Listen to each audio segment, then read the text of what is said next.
शादी की पहली रात ही नौजवान जड़ा वक्खी परत के लम्मा पै गया। इतनियां बाहर कमाइयां करन दा के फायदा जे आके जनानी दे सामने शर्मिंदा ही होना है। नौजवान की शादी हुई, पहली रात कमरे च गया, जाने साथ जनानी नूं ना सलाम दुआ कीता, चुप करके लम्मा पै गया। जनानी कोल बैठी रही बड़ी देर, उन्हें कोई गलबात ना की। थोड़ी देर बाद जनानी ने आपू बुलाया, उन्हें कोई गलबात ना की। पूरी रात जड़ा उस कुड़ी ने बह के कट दी, कोई उहदे नाल गल ना की। जिसले सुबह हुई तो मुड़ा उठ के आया, घर दे तकिया कुड़ी ने ते ओही कपड़े पाए ने। मुड़े की मां ने आख्या, पुत्र के गल है, तू कपड़े नहीं चेंज करके आई, ना ही तू नहाती है।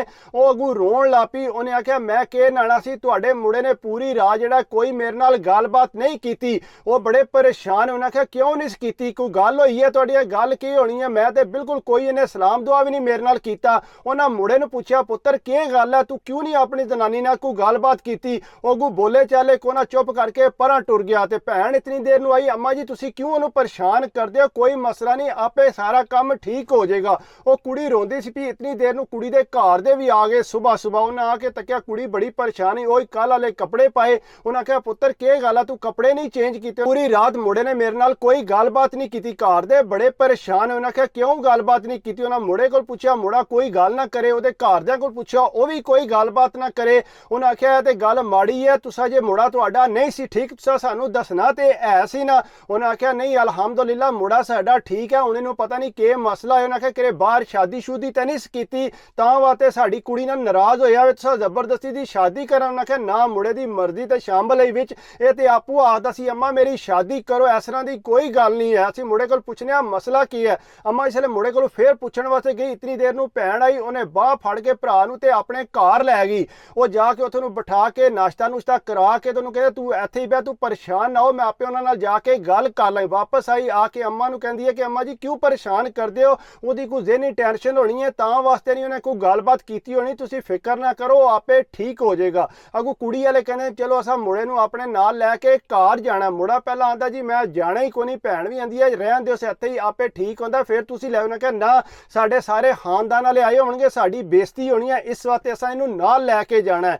वो जनाब उन्होंने नाल लैके गए जबरदस्ती, उत्थे जाके उत्थे कमरा इन्हां नूं दित्ती। उन्होंने कहा, चलो हो सकता अज ये ठीक हो जाए, लेकिन वह भी यही काम होया। राती जड़ा इन्हें कोई गलबात ना अपनी जनानी नाल कीती, बिल्कुल चुप करके लम्मा पै गया। और ढेर गल्लां बातां करदी रही, मेरे को कोई गलती हो गई है या तुसां कोई शादी की है, कोई मैनूं दस दिओ, अगर कोई मसला मसैला है मैं तुहाडे नाल गल सारी क्लीयर करन नूं तैयार हाँ। जे तुसीं मेरे नाल यही काम करना, तुसां शादी नहीं सी मेरे नाल करनी। वो अगू बोले चाले ही को ना चुप करके लम्मा पिया रहा। कुड़ी पूरी रात उत्थे ही बैठी रही, उन्होंने राजी करदी रही, लेकिन नौजवान जड़ा वो राजी कौन होया। सुबह जिसले हुई घर दे पूछा कुड़ी दे कि बनिया, उन्हें आख्या, जी कोई इन्हें मेरे नाल गलबात नहीं की, उस तरह ही किया जिस तरह पहली रात। वो घर दे बड़े परेशान। आख्या, पुत्र तेरे अगे असीं हत्थ जोड़ने आ, साडी तू इज्जत रख, के काम पिया करने, जे कोई मसला तो साडे नाल बयान कर। उन्हें कोई गलबात ना की, चुप करके कुड़ी नूं नाल ना लिया, कलम कला जड़ा घर वापस आ गया। कुड़ी वाले बड़े परेशान, असा कुड़ी किनूं दे दी है। फिर वो वापस आए मुड़े वालियां दे, बई इस तरह तुहाडे मुड़े ने कीता, चुप करके आ गया, कम से कम कुड़ी नूं ते नाल लै आंदा।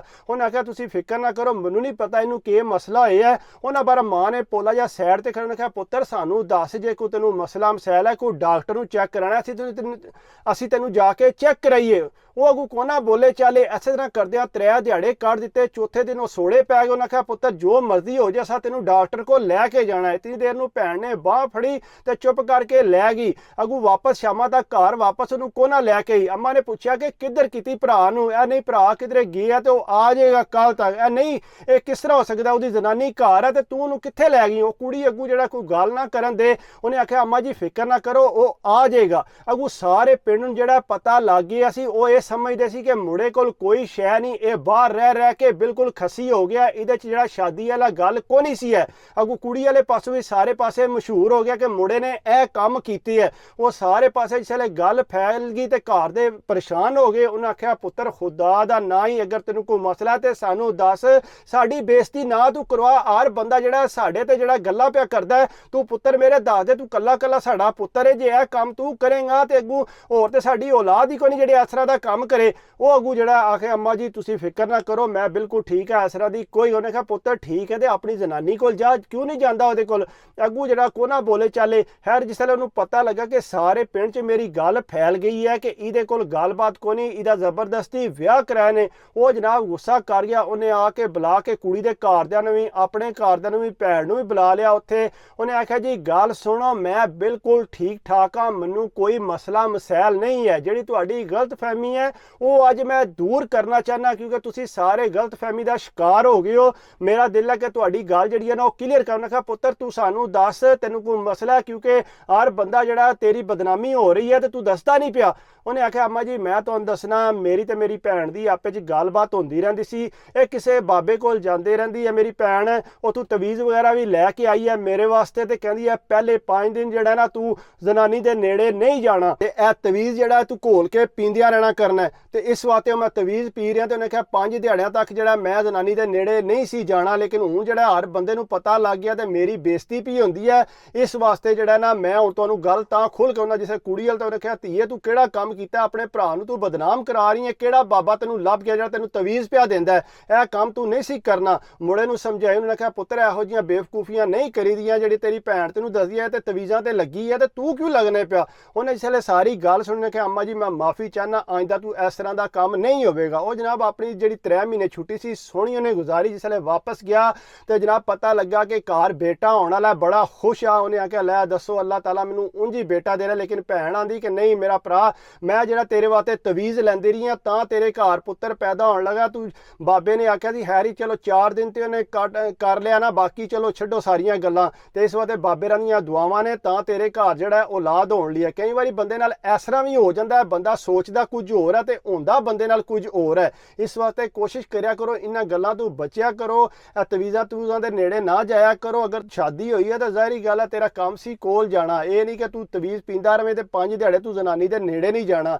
ਇਸ ਤਰ੍ਹਾਂ ਦੇ ਮਸ਼ਵਰੇ ਨਹੀਂ ਮੰਨਣੇ ਚਾਹੀਦੇ। ਆਪਣੇ ਘਰ ਵੱਲ ਦੇਖਣਾ ਚਾਹੀਦਾ ਤੇ ਸਾਰਾ ਕੰਮ ਤਾਂ ਕਰਨਾ ਚਾਹੀਦਾ। ਬਾਕੀ ਅਗਰ ਇਹ ਮੇਰੀ ਵੀਡੀਓ ਤੁਹਾਨੂੰ ਅੱਛੀ ਲੱਗੀ ਹੋਵੇ ਤਾਂ ਪਲੀਜ਼ ਯਾਰ ਲਾਈਕ ਕਰਿਆ ਕਰੋ, ਕਮੈਂਟਸ ਕਰਿਆ ਕਰੋ, ਸਬਸਕ੍ਰਾਈਬ ਕਰ ਦਿਓ ਤੇ ਦਿਲ ਖੁਸ਼ ਹੁੰਦਾ। ਬਾਕੀ ਦੁਆਵਾਂ 'ਚ ਯਾਦ ਰੱਖਿਓ, ਆਪਣੀ ਸਿਹਤ ਦਾ ਖਿਆਲ ਰੱਖਿਓ।